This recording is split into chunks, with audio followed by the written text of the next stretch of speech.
Slowly, Slowly in the Wind by Patricia Highsmith. At that moment, Skip realized how much he hated Frosby. His blood boiled with anger. Edward Skip Skipperton spent most of his life feeling angry. It was his nature. When he was a boy, he had a bad temper. Now, as a man, he was impatient with people who were slow or stupid. He often met such people in his work, which was to give advice on managing companies. He was good at his job. He could see when people were doing something the wrong way, and he told them in a loud, clear voice how to do it better. The company directors always followed his advice. Now Skipperton was 52. His wife had left him 2 years ago because she couldn't live with his bad temper. She had met a quiet university teacher in Boston, ended her marriage with Skip, and married the teacher. Skip wanted very much to keep their daughter, Maggie, who was then 15. With the help of clever lawyers, he succeeded. A few months after he separated from his wife, Skip had a heart attack. He was better again in 6 months, but his doctor gave him some strong advice. "Stop smoking and drinking now, or you're a dead man, Skip.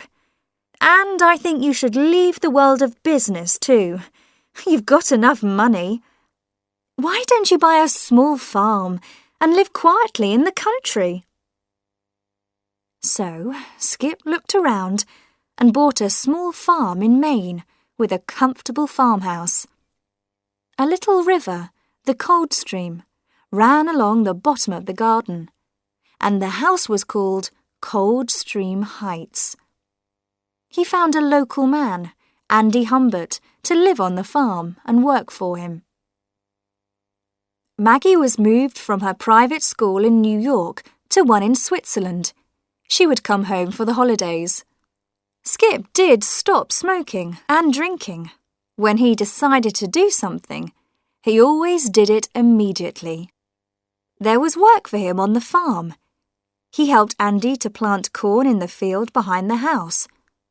He bought 2 sheep to keep the grass short, and a pig, which soon gave birth to 12 more. There was only one thing that annoyed him: his neighbour. Peter Frosby owned the land next to his, including the banks of the Cold Stream and the right to catch fish in it. Skip wanted to be able to fish a little. He also wanted to feel that the part of the river which he could see from the house belonged to him. But when he offered to buy the fishing rights, he was told that Frosby refused to sell. Skip did not give up easily. The next week, he telephoned Frosby, inviting him to his house for a drink. Frosby arrived in a new Cadillac, driven by a young man. He introduced the young man as his son, also called Peter. Frosby was a rather small, thin man with cold grey eyes. "The Frosbys don't sell their land," he said. "We've had the same land for nearly 300 years, and the river's always been ours. I can't understand why you want it." "I'd just like to do a little fishing in the summer," said Skip. "And I think you'll agree that the price I offer isn't bad. $20,000 for about 200 meters of fishing rights. You won't get such a good offer again in your lifetime."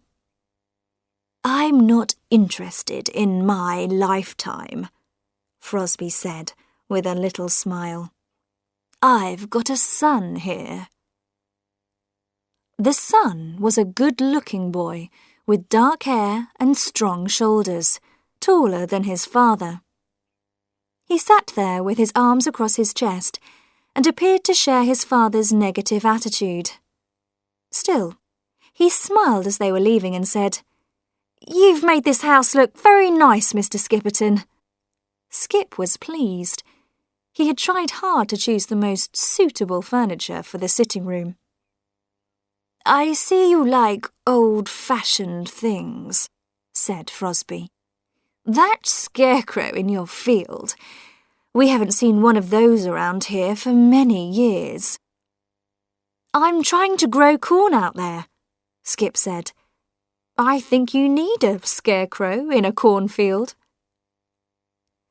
Young Peter was looking at a photograph of Maggie, which stood on the hall table. "Pretty girl," he said. Skip said nothing. The meeting had failed. Skip wasn't used to failing. He looked into Frosby's cold grey eyes and said, "I've one more idea. I could rent the land by the river for the rest of my life, and then it goes to you, or your son. I'll give you $5,000 a year." "I don't think so, Mr. Skipperton. Thank you for the drink, and goodbye." "Stupid man," said Skip to Andy as the Cadillac moved off. But he smiled. Life was a game, after all. You won sometimes, you lost sometimes. It was early May. The corn which they had planted was beginning to come up through the earth. Skip and Andy had made a scarecrow from sticks joined together. One stick for the body and head, another for the arms, and two more for the legs. They had dressed it in an old coat and trousers that Andy had found, and had put an old hat of Skip's on its head. The weeks passed, and the corn grew high. Skip tried to think of ways to annoy Frosby, to force him to rent part of the river to him. But he forgot about Frosby when Maggie came home for the summer holidays. Skip met her at the airport in New York, and they drove up to Maine. Skip thought she looked taller. She was certainly more beautiful. "I've got a surprise for you at home," Skip said. "Oh, a horse, perhaps?" Skip had forgotten she was learning to ride. "No, not a horse." The surprise was a red Toyota. He had remembered, at least, that Maggie's school had taught her to drive. She was very excited and threw her arms round Skip's neck. "Oh, Father, you're so sweet, and you're looking very well." Skip and Maggie went for a drive in the new car the next morning. In the afternoon, Maggie asked her father if she could go fishing in the stream. He had to tell her that she couldn't, and he explained the reason. "Well, never mind. There are a lot of other things to do." Maggie enjoyed going for walks, reading, and doing little jobs in the house. Skip was surprised one evening when Maggie arrived home in her Toyota carrying 3 fish. He was afraid she had been fishing in the stream, against his instructions. "Where did you get those?" "I met the boy who lives there. We were both buying petrol, and he introduced himself. He said he'd seen my photograph in your house. Then we had coffee together." "The Frosby boy?" "Yes, he's very nice. Perhaps it's only the father who's not nice." "Well, Pete said, 'Come and fish with me this afternoon.' So I did. It was fun." Please, Maggie, I don't want you to mix with the Frosbys." Maggie was surprised, but said nothing. The next day, Maggie said she wanted to go to the village to buy some shoes. She was away for nearly 3 hours. With a great effort, Skip didn't question her. Then on Saturday morning, Maggie said there was a dance in the nearest town, and she was going. "I can guess who you're going with," Skip said angrily. I'm going alone, I promise you. Girls don't need a boy to take them to dances now. Skip realised that he couldn't order her not to go to a dance, but he knew the Frosby boy would be there, and he knew what was going to happen. His daughter was falling in love with Pete Frosby. Maggie got home very late that night, after Skip had gone to bed. At breakfast, she looked fresh and happy. I expect the Frosby boy was at the dance, said Skip. I don't know what you've got against him, Father. I don't want you to fall in love with an uneducated country boy. I sent you to a good school. Pete had 3 years at Harvard University. Maggie stood up. I'm almost 18, Father. I don't want to be told who I can and can't see. Skip shouted at her. They're not our kind of people. Maggie left the room. During the next week, Skip was in a terrible state. In his business life, he had always been able to force people to do what he wanted, but he couldn't think of a way to do that with his daughter. The following Saturday evening, Maggie said she was going to a party. It was at the house of a boy called Wilmers, who she had met at the dance. By Sunday morning, Maggie hadn't come home. Skip telephoned the Wilmers' house. A boy's voice said that Maggie had left the party early. Was she alone? No, she was with Pete Frosby. She left her car here. Skip felt the blood rush to his face.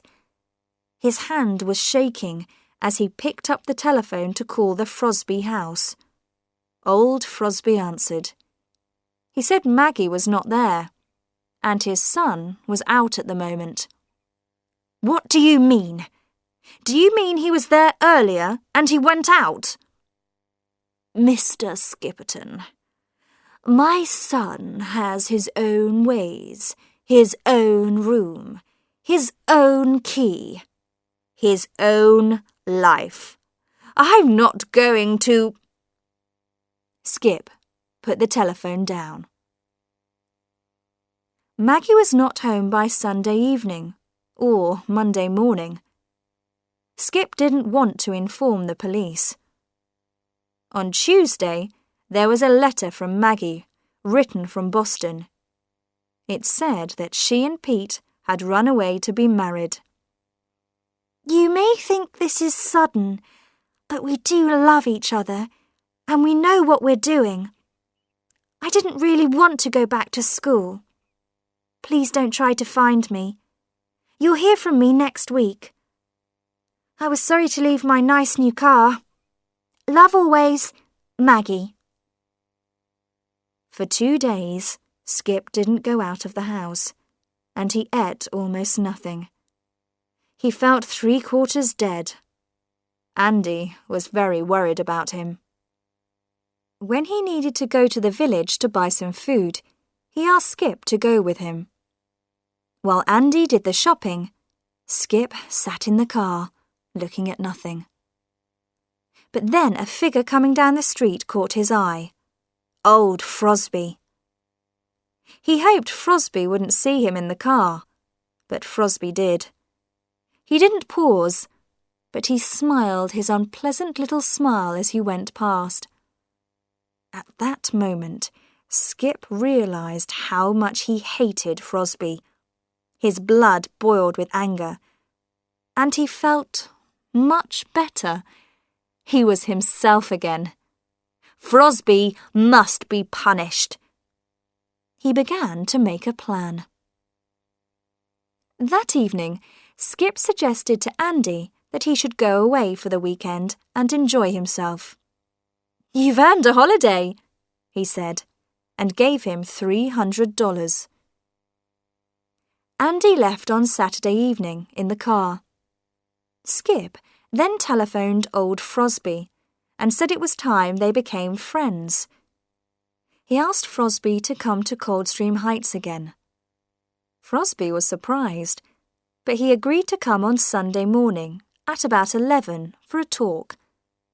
He arrived in the Cadillac alone. Skip acted quickly. He had his heavy gun ready, and as soon as Frosby was inside the door, he hit him on the head several times with the end of the gun, until Frosby was dead. He then took off his clothes and tied an old cloth round the body. He burned Frosby's clothes in the fireplace and hid his watch and rings in a drawer. Then Skip put one arm around Frosby's body and pulled him out of the house and up the field to the Scarecrow. The corn had already been cut. He pulled down the old Scarecrow and took the clothes off the sticks. He dressed Frosby in the old coat and trousers, tied a small cloth round his face, and pushed the hat onto his head. When he stood the Scarecrow up again, it looked almost the same as before. As Skip went back to the house, he turned round many times to admire his work. He had solved the problem of what to do with the body. Next, he buried Frosby's watch and rings under a big plant in the garden. It was now 12:30, and he had to do something with the Cadillac. He drove it to some woods a few kilometres away and left it there, after cleaning off all his fingerprints. He hadn't seen anybody. Soon after he got home, a woman telephoned from Frosby's house, his housekeeper, Skip guessed, to ask if Frosby was with him. He told her that Frosby had left his house at about 12, and he hadn't said where he was going. He said the same thing to the policeman who came to see him in the evening, and to Maggie when she telephoned from Boston. He found it easy to lie about Frosby. Andy arrived back the next morning, Monday. He had already heard the story in the village, and also knew that the police had found Frosby's car not far away in the woods. He didn't ask any questions. In the next week, Skip spent a lot of time watching the Scarecrow from his upstairs bedroom window. He thought with pleasure of old Frosby's body there, drying, slowly in the wind. After 10 days, the policeman came back, with a detective. They looked over Skip's house and land, and they looked at his 2 guns.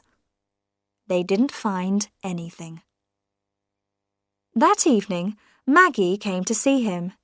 She and Pete were at the Frosby house. It was hard for Skip to believe she was married. It had all happened so fast. "Pete's very worried and upset," she said. "Was Mr. Frosby unhappy when he visited you?" Skip laughed. "No, very cheerful and pleased with the marriage. Are you going to live at the Frosby house?" "Yes, I'll take some things back with me." She seemed cold and sad, which made Skip unhappy. "I know what's in that Scarecrow," said Andy one day. "Do you? What are you going to do about it?" Skip asked. "Nothing. Nothing," Andy answered with a smile. "Perhaps you would like some money, Andy. A little present for keeping quiet?" "No, sir," Andy said quietly. "I'm not that kind of man." Skip didn't understand. He was used to men who liked money, more and more of it. Andy was different. He was a good man. The leaves were falling from the trees, and winter was coming. The children in the area were getting ready to celebrate the evening of the 31st of October, when people wore special clothes and had special things to eat, and lit great fires outside and danced around them singing songs.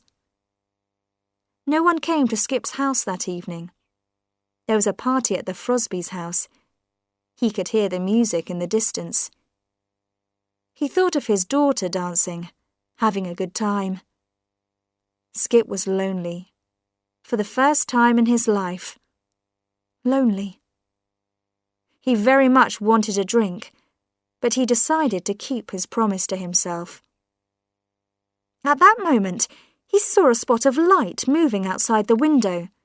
He looked out. There was a line of figures crossing his field, carrying lights. Anger and fear rushed through him. They were on his land. They had no right. And they were children, he realized. The figures were small. He ran downstairs and out into the field. "What do you think you're doing?" he shouted. "Get off my property!" The children didn't hear him. They were singing a song. "We're going to burn the Scarecrow!" "Get off my land!" Skip fell and hurt his knee. Now the children had heard him, he was sure, but they weren't stopping. They were going to reach the Scarecrow before him. He heard a cry. They had got there. There were more cries, of terror mixed with pleasure. Perhaps their hands had touched the body. Skip made his way back to his house. It was worse than the police. Every child was going to tell his parents what he had found. Skip knew he had reached the end. He had seen a lot of men in business reach the end.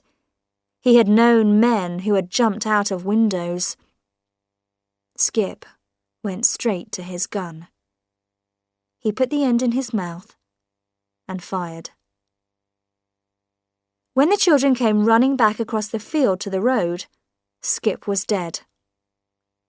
Andy heard the shot from his room over the garage. He had also seen the children crossing the field and heard Skip shouting. He understood what had happened. He began walking towards the house. He would have to call the police. Andy decided to say that he didn't know anything about the body in the Scarecrow's clothes. He had been away that weekend, after all.